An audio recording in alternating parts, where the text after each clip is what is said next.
Good morning. This is the Focus on Parliament show on Civic Space TV, brought to you by the Center for Constitutional Governance. I am Kwagala, your host. 2 days of rage in downtown Kampala, that is Tuesday and Thursday. This after youthful protesters took to the streets to demonstrate against the runaway corruption in government. On this edition of Focus on Parliament, we reflect on the events of this week and what they really mean for the credibility of Parliament as a key accountability organ of the state in the wider context of the fight against corruption. Viewers, you are most welcome to this program. I now have the pleasure and the honor to introduce to you my esteemed guests to help us unpack and understand today's topic. Let me start from my far right. Is Ndugu Timothy Chemonges, who is a regular on this program and also the executive director for the Center for Policy Analysis and the Parliament Watch. Timothy, you're most welcome. Say hello to the viewers.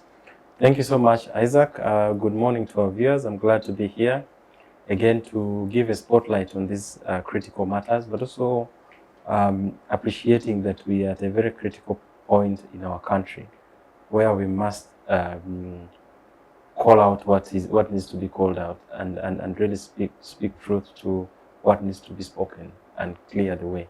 I'm glad to be here and I look forward to a fruitful conversation. Thank you. It's a pleasure, Timothy. And of course, the gentleman, Mr. Frank Bwamabale, who is a human rights defender, a journalist, and a researcher. Frank, you're most welcome to the program. Say hello to the viewers. Good morning, our esteemed viewers. It's a pleasure being here, and I believe there is a lot we are going to dissect in this particular topic. Frank Bwamabale is my name, and like I've been introduced, I'm a researcher, journalist by profession, and a human rights defender. Actually, a full-time rights defender who does not support repression and oppression in all its form and manner. I'm happy to be here today morning rather. Thank you. Thank you, Frank, for joining us. Timothy, I'm going to start with you. We are faced with quite an unprecedented situation, in a sense that for the first time in the history of our country, a young group of activists with raw courage have stood up and organized themselves in a partless, a tribeless, and some sort of faceless movement that has come out to call out the evil of corruption, which has permeated each and every fiber of our nation as a society. So let us begin by examining the immediate trigger to these protests, which is the corruption that is entrenched at Parliament. What do you think in your analysis could have really, infuriated these young people to get on the streets? Thank you, Isaac. To give a proper perspective of where we are at today, we've all these discussions and rage had its genesis in the online engagement that we've had in the recent past. And part of that has been the exposition on how Parliament has used its resources, but also more importantly, in terms of the impunity that the institution seems to be exposed in either responding to the concerns raised, but also the attitude that the leadership is presenting.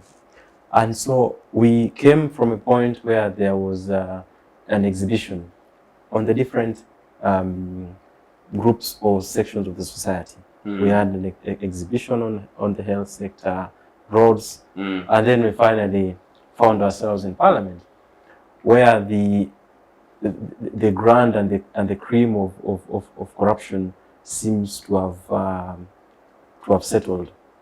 And progressively, you've seen that there's been a consistent, approach, but also response from the public in light of what's happening in Parliament.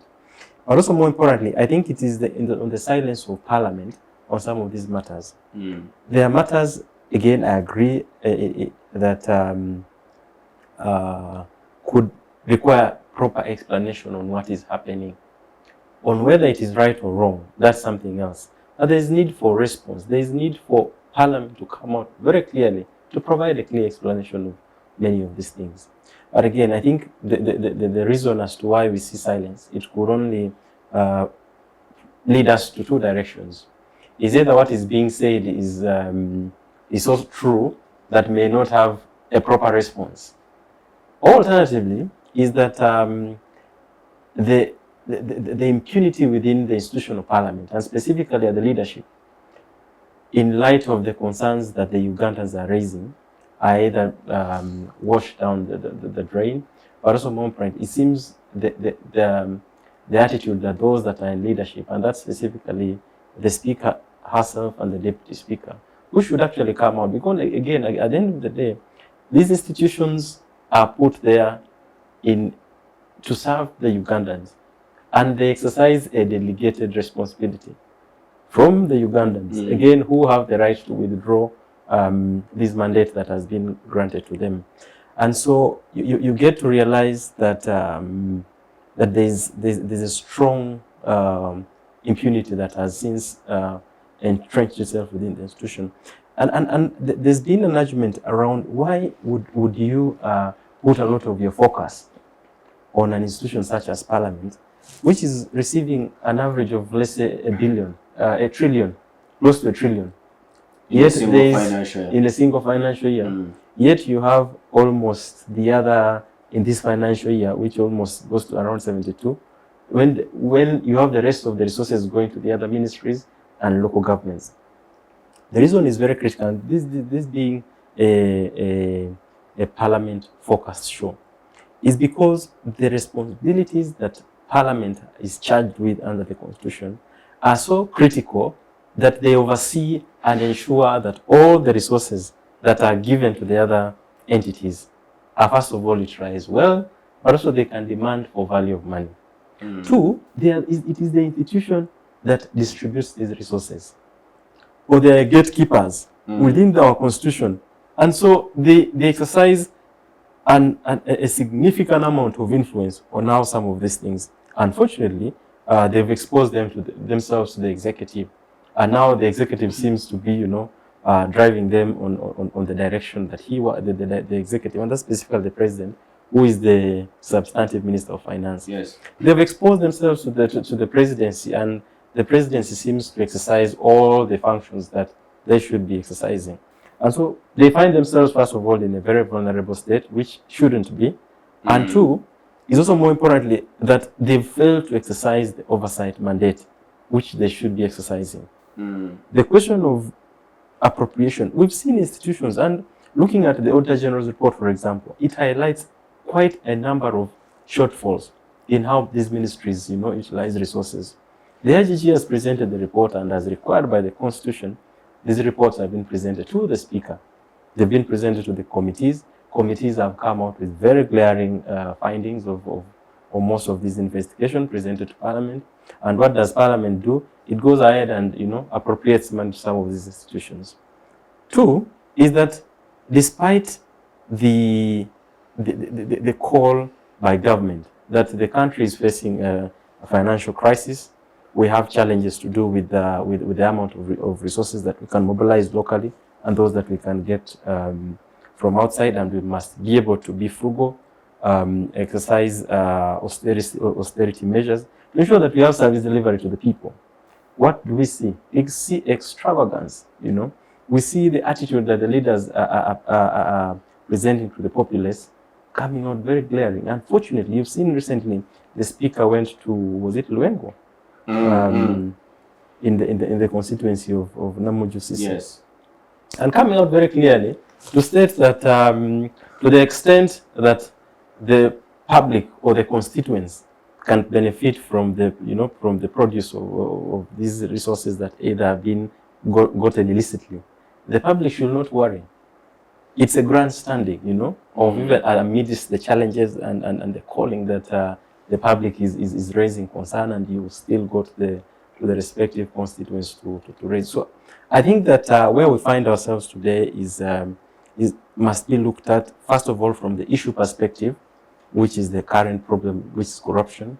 But also more importantly is to look at it from the nature of the people that are raising concern. Today we are dealing with young people, and the recent census has presented a very clear picture of how the country looks like. So these are young people facing quite a number of challenges, and there seems to be no very active response from those that are charged with the mandate to, address some of the challenges that they are facing. And so young people's thinking, again, understanding that they can utilize all the platforms available to, raise concern, but also more importantly is that there's the genuine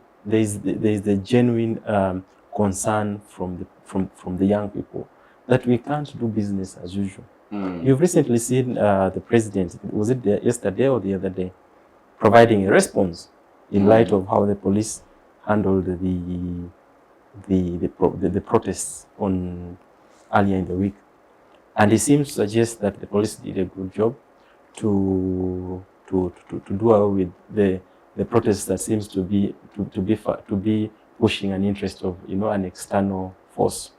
Again, I'm saying that there are people who are funding, which is a misplaced assertion from where I stand, because again I agree with many of the submissions that these specific funders, they become the soft target as and when an issue arises in the country, and so as opposed to looking at the issue, we try to see who can we punch in the nearest way. They are the convenient scapegoat. Absolutely, notwithstanding that they fund all the other entities within the society, including government. Within the civil society, we receive resources from the development partners, government in the same measure. But also more importantly, I think that there have also been concerns that if it is indeed true that that these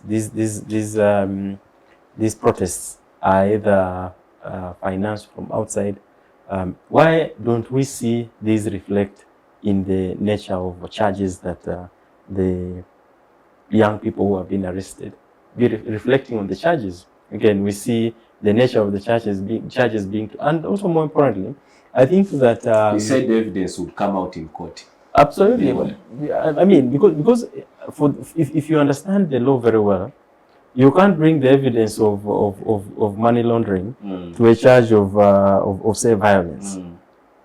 The evidence must be commensurate with the charge that you're charging a specific individual. So if that's the case, then I think maybe there's need for more. There's need for the head of state to be supported further in understanding how the law operates. But more importantly, I think that we have institutions for which we pay, for which we give our money, to ensure that resources from out of the country are clearly, investigated. We have Bank of Uganda, we have the Financial Intelligence Authority, we have all these institutions, and they have a specific role. So what are they doing? And if this is the kind of information that they are presenting to the head of state, we can only imagine what competence they have as far as the ongoing issues are concerned. Thank you, Tim. I'll return to you. Frank. Yes, please. The youth of this nation are a demographic group to which you belong yourself, have galvanized the patriotic favor of the country. They have come out strongly to demand that the government does something serious about its effort to combat corruption in the country. One of the core demands of the youth regarding these protests has been to ensure that the Speaker of the National Assembly, Anita Among, resign her position, in a sense that she has not exhibited sufficient commitment to fight corruption, but her herself, as a leader of the House, has been adversely implicated in corruption scandals. So I want you to help us interrogate the response and the attitude of the Parliament to these protests, because we saw a correspondence from the Speaker indicating that she has now directed Parliament to take another break during the occurrence of these protests. So what is your response to that? Yeah, first and foremost, that's the price the country has to pay whenever institutions are not empowered to work, to do their legitimate duties. Over time, young people have always been used in just times of electioneering and politicking. This has been the season when politicians have been engaging the young people to mobilize for them support for their election and the ballot to win and all that. But this time around, young people are saying enough is enough. Why are they saying so? The system had been designed to silence the young people and reduce them to mere spectators of governance and ongoing politics. So this time around, when the young people have come up to say something about how they are being governed, this is when we are seeing government reacting repulsively, deploying around the downtown city, deploying around all the major cities and towns within this country. And of course, we know this comes with a hefty budget. It's costly. To fight corruption, government is actually investing more and more money. Let me take you back to one of the institutions that are supposed to curb corruption by their legal mandate. That's the Office of the Inspectorate of Government, the IGG. Recently, one of her videos emerged in which she was trying to satirically incite the population. When she was saying when for them in government fall sick, they can be airlifted to their hospitals of convenience.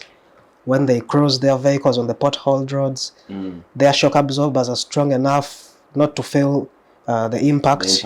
Unlike us who cruise small cars and who end up in the garage all the time. So she said a lot of things, and to me that appeared to be a mockery, some bit of mockery, in a sense that it is her who is supposed to follow up, to be the ombudsman of government and check whether the fundings and budgets are actually implemented the way they should be. But ironically, we are in an era where even the IGG cries out to the public to help her fight corruption, which might not be bad. To seek public input, it might not be bad. She needs an ally, perhaps in the public. Yeah. Then even recently we saw Minister Evelyn Anite following the repercussions she endured after the UIS saga, the 500 million service award saga. She also came to social media to cry out to the public. So young people are like, hey, if you're confiding in us to check corruption, then it means we are going to take action. Even recently, the Minister himself of Internal Affairs, Major General Kaindo Tafire, he made a wake-up call to the young people to rise and come and rescue their country. Them, yes. Yeah, he charged them. Then we are seeing a week later, after months and weeks of mobilizing, young people have actually responded to the calls from some of the officials in government. But when you look at police deploying all around to stage that barricade, that corruption shield, it is an insinuation that government is actually protecting the corrupt. The irony of this is that instead of the corrupt people filling prisons, it is innocent young children who have come out to fight corruption that are being incarcerated and jailed and maltreated and in all degrading manner and form. Because testimonies of sodomy are emerging, sexual assault. Our colleagues are being dumped, littered around here and there, simply because they came out to assert themselves. But me, the impression I got from this peaceful protest was the fact that all the anticipated intelligence reports were disapproved. Rather, these people had said protests would turn out to be violent. So I actually wondered that, is a placard a weapon of mass destruction? To be just someone flashing a mere placard, is it something that government is supposed to deploy members for? And the irony of it all is that you people incited that. You set a precedent. You set a precedent in parliament. You allowed a specific group of individuals, purportedly from Lwemiyaga, to come to the precincts of the Parliament of Uganda to intimidate Mr. Sechko into abandoning his looming censure motion. This alone set a pace. Even young people are like, okay, so it means when we come in an organized manner with our placards, we can be permitted access to the precincts of parliament. So they were trying to emulate that. You were the pace setters. You set the pace. So you had to tolerate the music. You had to dance to the music of the young people.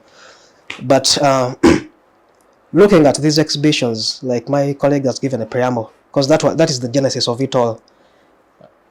We understand government set up some bit of legislations to curtail the right to assemble, to curtail the right to associate. Like groups groups cannot associate without the consent of the police. You have to seek police permission, then they grant you security and all that. So we are in an era where digital spaces can enable us to express our discourse. And that is what young people clinged upon, having some bit of inspiration from Kenya. Because even Kenyans started by TikTok, the Gen Zs, young people who left their leisure and luxury to come and participate in reforming their country. So this is what triggered even the Ugandan young populace to come up and mobilize itself online. But again, these spaces have helped us to expose the rot within government institutions, the luxury in parliament. Yes, we understand that parliament does not take a big portion of the national budget, but it is close to 1 trillion shillings. It is close to 1 trillion shillings. Is it 995 billion thereabout? Their budget. So when these young people look that their MPs, whom they delegated into the House to check this reckless expenditure, are being quiet about such, then young people will come and speak on their own. They will not tolerate a system that is built to manipulate colleagues in the opposition, because we understand most of them are also beneficiaries of the same. Because according to the exhibition papers, some of them were implicated as beneficiaries of per diem travels, as beneficiary of committee trips and all that. So you don't expect, like the local adage goes, that he who is eating cannot talk. So these opposition colleagues whom we delegated to represent us cannot talk, because they have been eating all along with the system. So this is when young people are coming in to counteract that bit of domination. Because when you look at most of them, even their talk shows, the likes of the Kampala Central MP, Honorable Nsereko, you saw how he arrogantly said that if young people feel they are touched by what's happening in Parliament, they should pick nomination forms and come and contest and represent themselves. He tends to forget that not all of us want political leadership. When we speak about politics, it does not mean that we want to participate in elective politics. We are simply driving the country to the right direction. So I find that assertion by Honorable Nsereko quite misleading and provocative. Then away from that, the sentiments have been building around. Because when people look at the president's reaction to the previous corruption cases, the likes of the Iron Sheet saga, how it was mishandled, and then the cases stalled within the courts, and then same faces reappointed, the likes of Honorable Golovi, bail terms undermined, you see him traveling, you wonder how he reaccessed his passport from the court, yet is one of the things he deposited there to assume bail. You get? So this is all a bit of mockery of justice. Then the other issue I wanted to talk about is to do with the reaction of security. Our colleagues in uniform tend to forget that the young people they are repressing are their own children. The young people they are repressing are their own relatives. They live with them in the same communities. I want to borrow the words of General Mugisha Muntu. He stated that these colleagues who are in uniform should think about life after that uniform, because you're going to come back to the same communities that you're repressing. How are they going to treat you in your retirement? Because these young people are speaking for you. They are not your enemies. We understand that they are facilitated to conduct those operations. And overborne by their superiors. Yeah, that is also possible. But I got to know that they are given, is it 10,000 shillings allowance per day? Imagine being given 10,000 as allowance To quell the to protests? quell a protest that is genuine, a protest that affects you. Your Exodus Circle funds are deducted monthly. You don't know where your money goes. When you when you clock the retirement age, you struggle to claim your NSSF funds. Frank, briefly, Yes, before please. I return to Timothy, I want you to address the issue of the speaker's response, some sort of tacit response to the protests, because she has refrained from addressing the real issue, the underlying and root problem, which is corruption, but instead she has directed Parliament to go for a short recess period. What have you got to speak about that? Yeah, I think it emanates from the fact that the pressure is not sustainable. Because government also spends to deploy. Whenever they deploy, get to know they have passed supplementary budgets to protect the precincts of Parliament. So it is something that is not sustainable. It might not be her own making. Maybe she has been influenced by the executive to take a break, given that it is not sustainable to keep the military officers out there. Government has to spend in terms of fuel, it has to spend in terms of guns and weapons and all that. So maybe in light of that, they could have resorted to adjourning the House Sunday. And also it might be tactical to delay the progress of the censure motion. And she has rejected calls to you to your demands to have her resign her position as Speaker.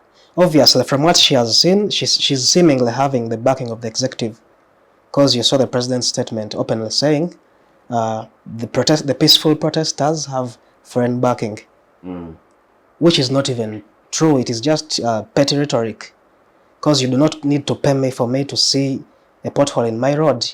You don't need to pay me for me to see corruption in government. So that is just baseless rhetoric that the president is relying on to shield the speaker. So she's drawing her courage, she's drawing her vigor from the executive. For as long as she's still having the backing of the executive, she will also take a harder stance. But however, I want you to reflect on one of her tweets by one of the most recent ones, in which she seemingly tried to relent and take a softer stance, and said she was talking to her team so that they organize an X space and she engages the people. You even saw her try to deny influencing the arrest of the girl who protested a week before the major protest, Fatuma Nansuga. She had actually invited her for dialogue. So that alone shows that initially, before seeing the reaction of the head of the executive, the president, the speaker was willing to tone down. Because a person who tried to say that I'm going to open spaces and we interact, you tell me your issues, it implies that person was willing to tone down. But taking a harder stance is influenced by the head of the executive. Thank you, Frank. Yes, Timothy, please. Frank alludes to the complicity of the opposition in the evil of corruption that has bedeviled our country. What is the role of the opposition? Because now, as we understand, these protests have been led by the young people without the involvement of the political opposition. Zero participation from them. And they have yielded in a sense that they have been able to win the broader trust and support of the wider Ugandan public. So going forward, where does this leave the opposition in the fight against corruption? Can we still trust the opposition as a strategic ally to the Ugandan public in the fight against corruption? So the opposition, as envisaged in our constitution, is supposed to check government. Also, more importantly, is supposed to oversight the government. Because, again, if you look at the structure of how the opposition operates within the institution of parliament and within and outside the institution, you see that you have an office of a leader of opposition who again has who is in the hierarchy of the structures of parliament, with a clear office structure, with a support staff, with the clear resources that have been provided for him to support them in the execution of that mandate. Again, the opposition in parliament, again, you see that they have the shadow ministers who, again, are supposed to check their respective ministries within the institution of parliament to provide an oversight, to provide a mechanism where there are checks and balances, but also they can provide that strategic guidance as far as the operation of government is concerned. And so, on whether we still need the opposition or not, I think that we still need the opposition within the multi-party dispensation. Understanding that political parties, in one way or another, form the best or the structure within of how the democracy grows. It helps to promote the strength of the democracy, and to that end, the opposition still plays a very critical role. Now, where does the ongoing protests, the engagement, but also the public support? I think it's a complementary role, really. The hope, because there seems to be a radical shift. There's in terms of the support that the public now trusts a faceless, amorphous, some sort of group, leaderless, partyless, and yet we have elected political representatives in the opposition who should be at the front line of doing that duty on our behalf. Absolutely. So, in an objective manner, looking at it, they could have failed us in one way or another, especially looking at the opposition, where they are, as has been mentioned, you see that the opposition find themselves in the dining table together with, you know, the people that they should be checking, and they are clearly implicated in many of these, you know, many of these sagas. And so you find that they are compromised to the extent that they cannot offer the leadership.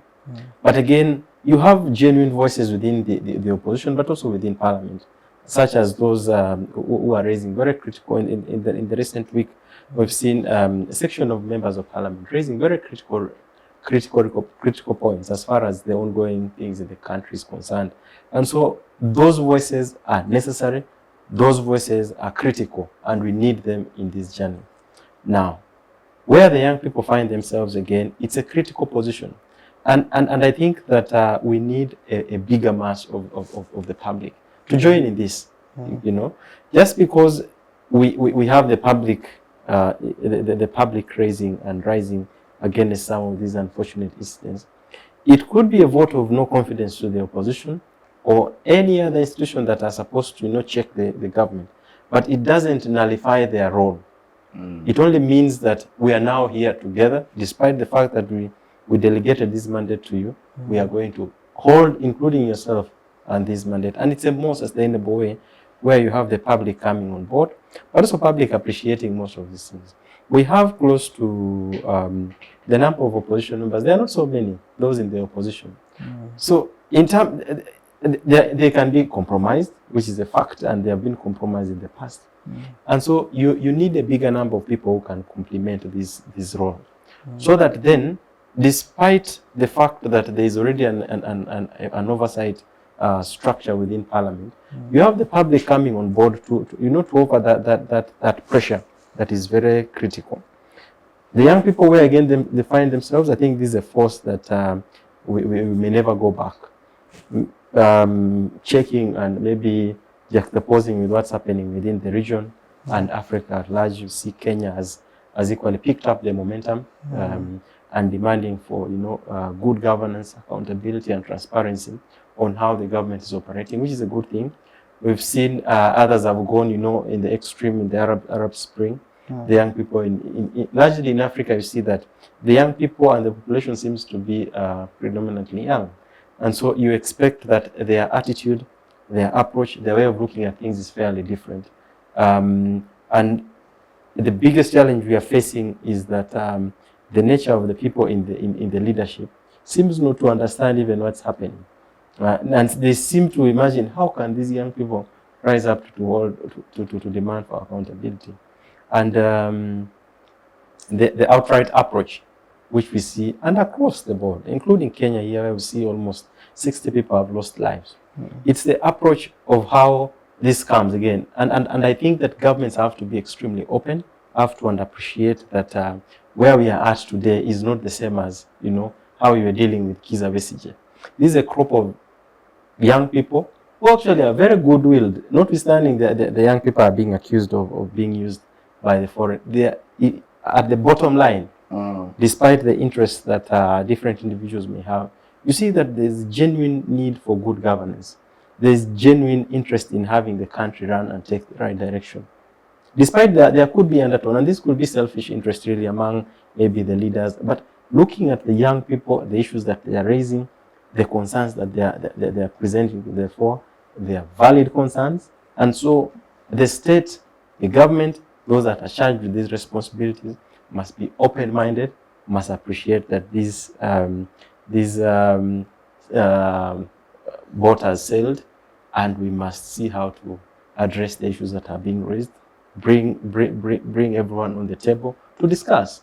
The approach of use of guns, the use of batons is not a sustainable approach. Again, if it's in the best interest of this country to grow, we must come all in the table to address the issues that are being raised. Thank you, Timothy. Focus on Parliament now takes a short break.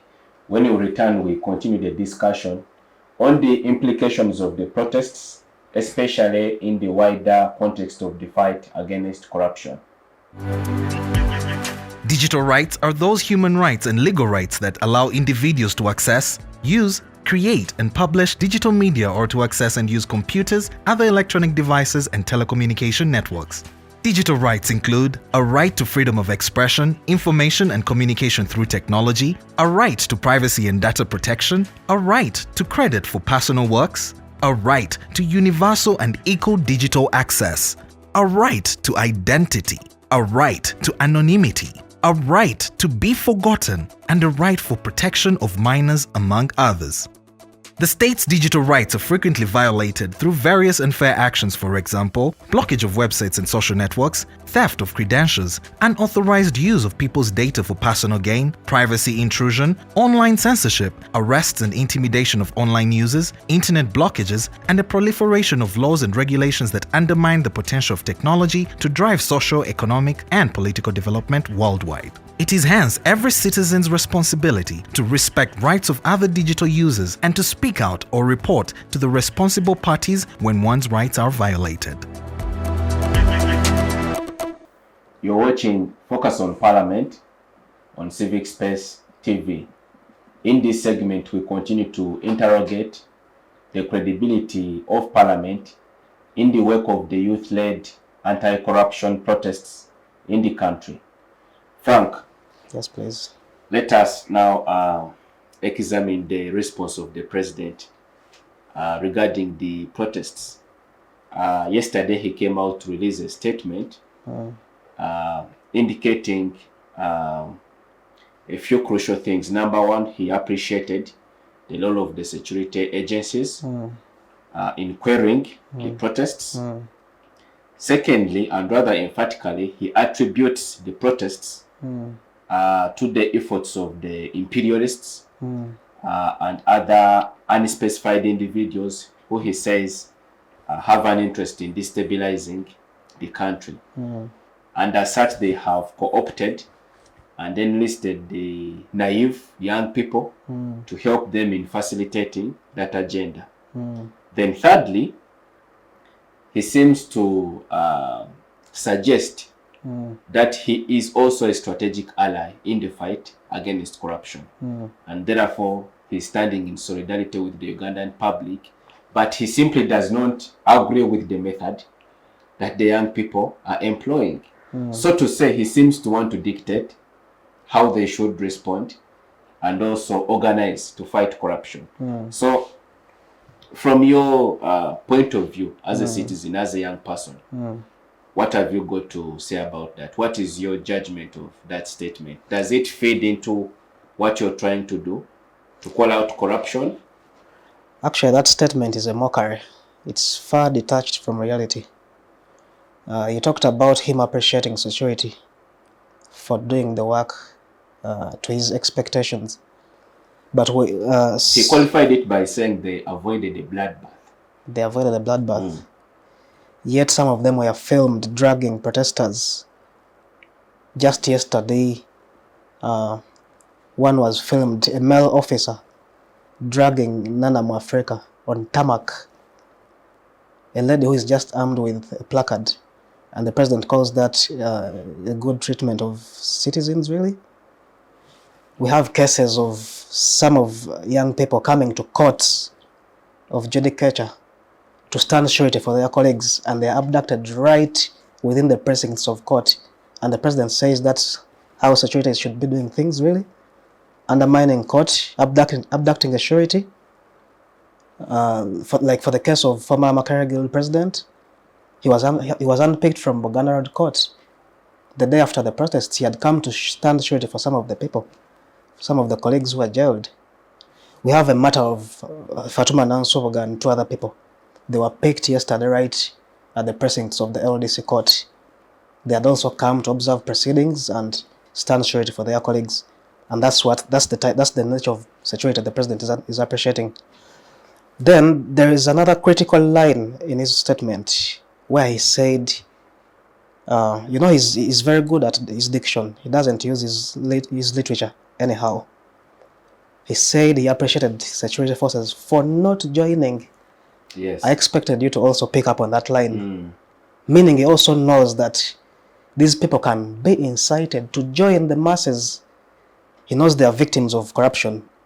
Several of them were even whistleblowing to activists like Spire, confessing how they support the protests, but they cannot speak out because of the nature of their work, but they support the cause.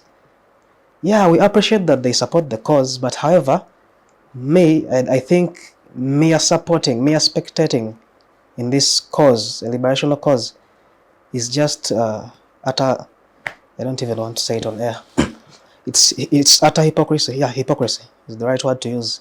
You cannot tell me that you support the protesters, yet you're the same people wielding batons to hit the protesters. You saw an FFU officer sitting on a student who was demonstrating on the police patrol, speaking to the media, and the police officers who are purporting to be enablers of this genuine cause are the same people frustrating those at the front line. I find it hypocritical. Then the other issue within that statement was about foreign funding. Like that you're backed by foreign financiers to destabilize the peace of the country. If I may ask, how much is a placard? Does it even exceed $1? A mere placard, piece of paper? Does a markup go beyond 1,000 shillings?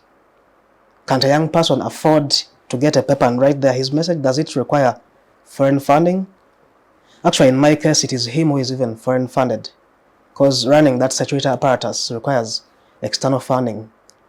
Over time, he has been hoodwinking the Western donors, how he's going to quell wars within the DRC, within Somalia, within the Central African Republic, extorting finances from them to run such errands. And yet they're the same people he's accusing with funding his dissidents, which I find a bit morally not right. So in my thinking, he's just playing the usual contempt card. He's being contemptuous. And then what beat my understanding, what triggered me the most within his statement was the fact that he said he would even be the first to join. I was like, wow.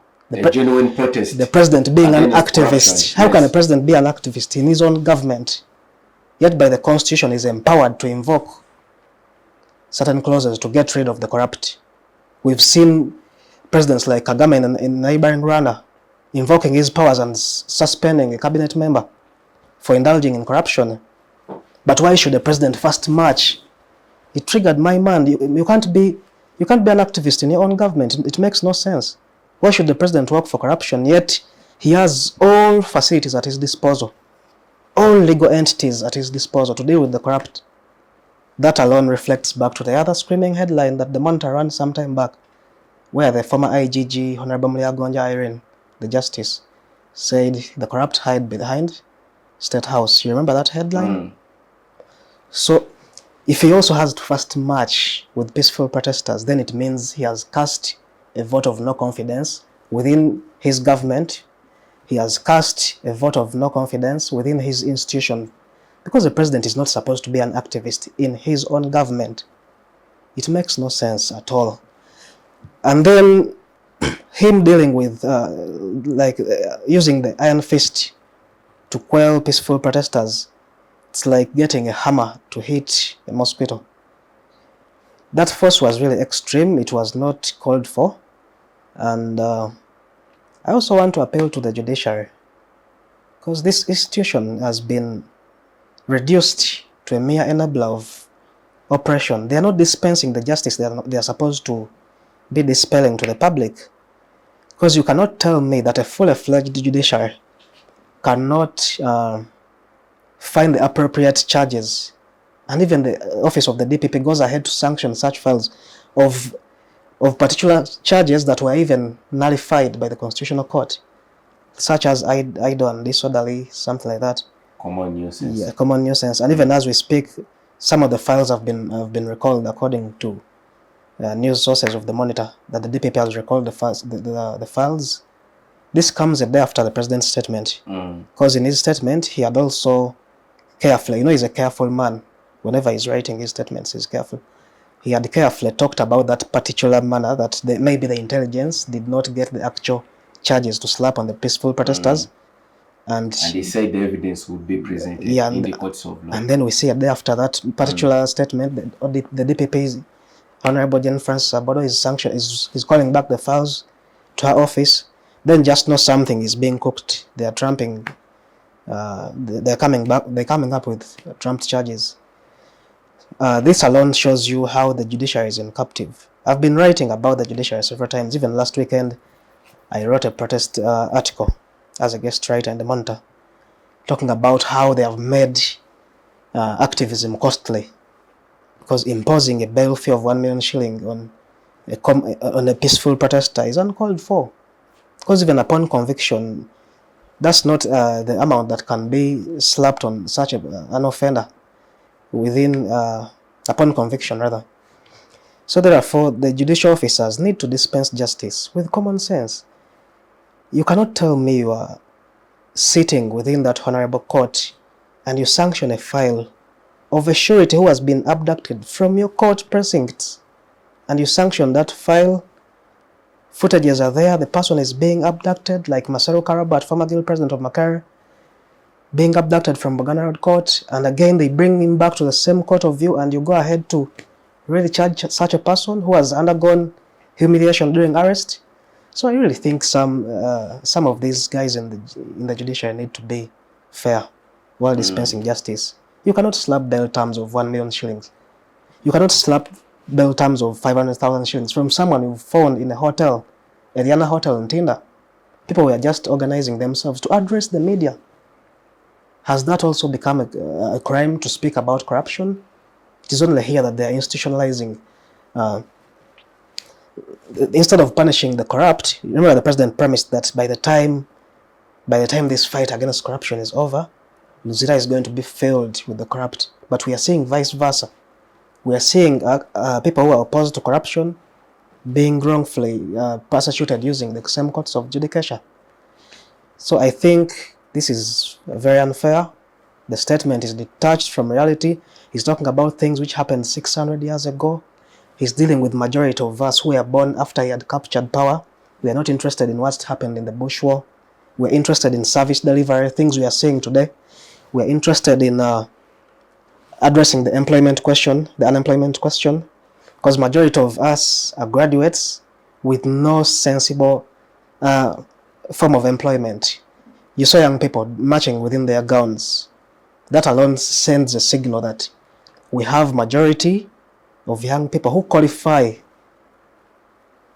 Mr. Moderator, there are so many things within government that can actually trigger your emotions. People are occupying offices on falsified academic documents. Yet we have young people who qualify for these particular jobs languishing in unemployment. So really, there's no way this protest would have failed to. It was actually due to occur. It was bound to occur. It was supposed to happen, given that preamble that those who in charge have not been executing their constitutional mandate. IGG crying to the public, members of parliament in committees also appealing to the public to help them fight corruption and all that. So there's no way the population wouldn't have been triggered. Just that with time, I understand that with time, when the protesters decentralize and take their cause to the societies, people will be informed. You know, we are dealing with the gap of ignorance. Because when you look at the people who were interrogated concerning that particular protest, most of them did not even know that they have an obligation in checking corruption. So if these young people, the enlightened few, if they take their cause to the villages and rural places, maybe they will recruit more people to support their cause. Yeah. Timothy, where does this now leave the president's renewed self-declared fight against corruption? I think that first of all, the president seems to double speak while calling the Ugandans allies, you know, his allies in the fight against corruption, and his actions are totally speaking to different things. The hope is that he would have accepted to look at the protesters or the young people who are raising the voices as his allies, call them on the table and see what could be the issues that the young people are raising and what actions need to be done. I think that his actions are totally, they speak totally different things. The other is also looking at it from the perspective that the president seems to be a captive in his own government, and that the corruption question in this country seems to be forming the base of his existence, and that any detach of any effort towards the fight against corruption is a fight for him to collapse his government, and therefore is left with an option of either choosing to manage the politics of the day, which is embroiled within corruption, or to, you know, sacrifice the young people who are raising the concerns. And I think the thing is that the young people have to continue pushing, listening to the concerns that institutions that are charged within the constitution to fight corruption they have raised. Top among them is political interference, and political interference not from just parliament, but from the executive, and the executive here is specifically the presidency. That every time institutions are putting in effort either to arrest, to investigate, or to bring to light many of these challenges, they are frustrated by the political orders and political mechanisms that are there. And so institutions are incapacitated and they can hardly do anything.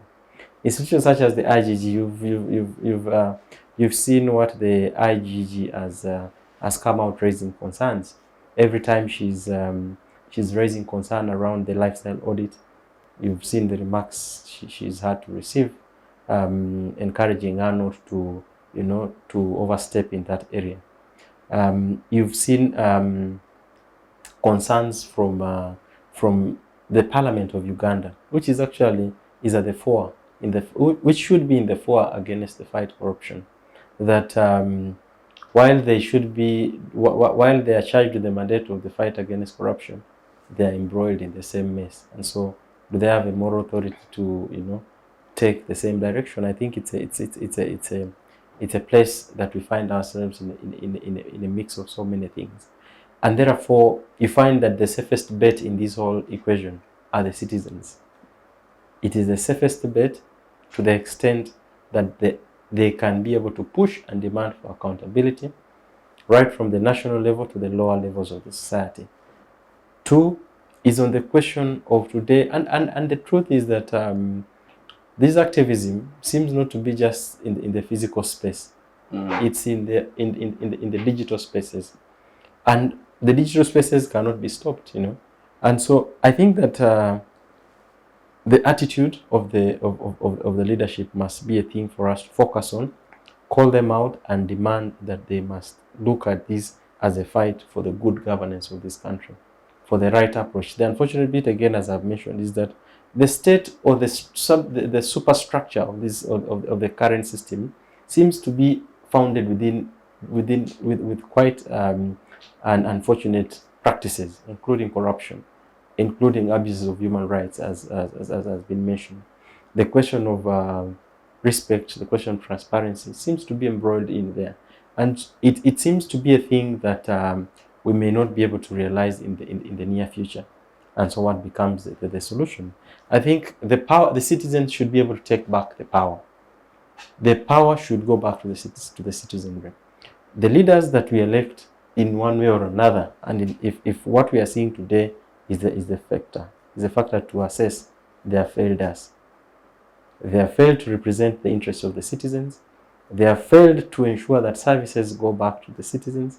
They have failed to ensure that the good governance in this country is strengthened. The question of democracy has equally been compromised, And so I think that the young people again have a role to play. The public, not just the focus of the young people, the public, each and every one of us has a role to play to ensure that we can promote good governance, demand for accountability, demand for good use of the resources that are there. And it is true that we don't have a lot of resources as we stand today in the country, but the little that is there, you see that is being misused. You see the leaders living opulent lives, looking at the manner, the cars that they're driving, looking at the nature of lifestyle they're living, totally, and it beats the understanding. If you go to the hospitals, there are no medicines. The education system is messed up, You can hardly find a sensible value of a system that we have there. We could have better, but because of the current structure, it's highly compromised. If you look at our roads, many of us who are in these roads, you see that it's a total mess. That you have to choose which hole to get in. The potholes are so many, So it's a totally messed up system, and it's not that we don't have these resources. The resources are there. It's just that our priorities are totally misplaced. It's just that the leadership that we have seems not to understand what is going. And even if they understood, they choose not to put focus on them. And therefore, those that are in this other side, the citizenry, we must continue to push. We must continue to demand. And the hope is that we as the citizens must appreciate that, again, the mandate that the leaders are exercising, it is our mandate. And we are simply exercising that on our behalf. And that we must be willing to participate in all these processes, right from the elections, during the period of their governance, but also more important, appreciate and understand all the processes that are happening. It's of keen interest. And again, for me, is to emphasize that a better country is for the good of everyone. If you have good hospitals, it benefits the rest of us. As it has been mentioned before, it makes no sense to have one official in government. The amount of resources that they have to treat you out of the country could make a big change within the society here. And so that is the thing that I think as a country we must have a conversation. And this must be at the fore of the president's and this is President Museveni's agenda. That he has done a good job right from the time. As you consider your closing remarks. Absolutely. Right from the time he took over power. There are quite a number of areas he has shortened for. There are areas that he has contributed and where we are at today. And I think that it's good that his desire should be that he leaves the country in a better place. There is an option of leaving the country in a totally messed up. But I think the desire is that he should leave the country in a better place where there is peace, where the next generation can comfortably, be in a better space where we are in. And that can only be realized through the respect of the rule of law, through the respect of institutions, but also more importantly, through the respect of human being and understanding that people are more important than anything else and that they must be prioritized. They must be given top interest in each and everything. The leadership and the parliament today, as they suggest, they are a people-centered parliament. that should be reflected in everything that they do. But as it stands today, I think that there is still a lot to be desired. Yeah. Thank you, Timothy, for your able participation on the program and for your patriotic guidance, even to the highest authority in the land, the president. I hope he listens and takes heed. Frank, your closing remarks. Yeah, I think one of the reasons we've seen excessive force being deployed to tackle this partyless, leaderless, religionless, and tribeless movements is because over time the president has been an expert in dealing with a structured formation. But right now, in lieu of events that happened in Kenya, he seems to be threatened because you cannot fight with an amorphous thing. He has been used to this sort of structured form of opposition, where he will know that so and so is the party president, this one is the secretary general. Then he reaches out to such people and compromise them. But this time around, young people have formed an amorphous revolutionary outfit. It is for that matter that you're seeing when this group is arrested, another group is emerging, another group is handling this, another group is handling that. So this is a threat to the state. Then secondly, I still want to talk about my colleagues in security forces, because these have seemingly sustained their brutality on people who are coming out to speak for them. In one of my favorite songs, it's called Jailer by Asa, a West African French-speaking singer. She has a fine line in her lyrics of if you're walking into a marketplace, don't throw stones, because in the due course you might hit one of your own. So you guys in security forces, while you're quelling these protests, you'll fire shots and hit your own children. Because I want you to make an assessment of the category of people, young people who have been jailed. Majority of them have some bit of state leaning. These are kids of NRA cadres. These are kids who are from the university. They have that attachment, at least in one way or the other, to the state. You've seen even some of the outspoken government officials speaking and condemning some things. I was impressed by the multiple tweets of the former Vision Group CEO, a prolific spinner who had dedicated most of his career to spinning in favor of the regime, but for the very first time is also outraged. It is even the official government spokesperson. Yeah, I was coming to that.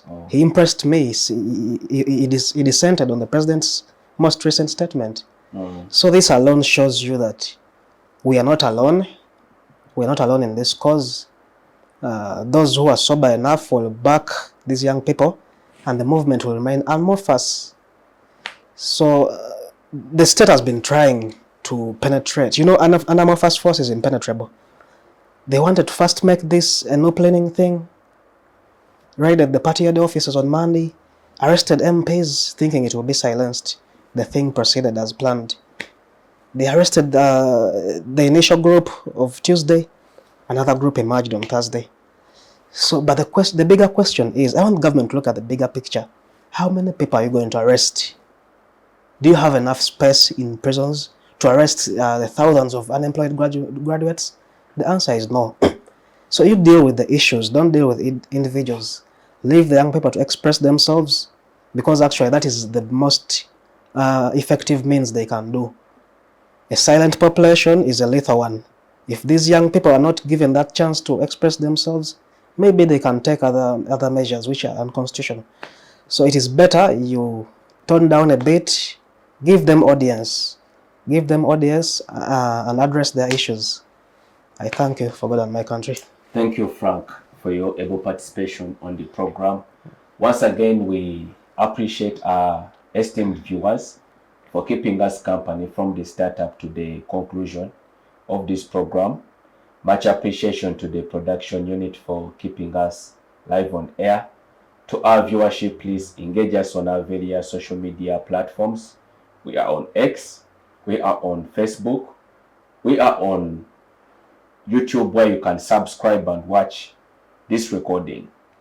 And This is the Focus on Parliament show on Civic Space TV. We'll see you next time. Be blessed.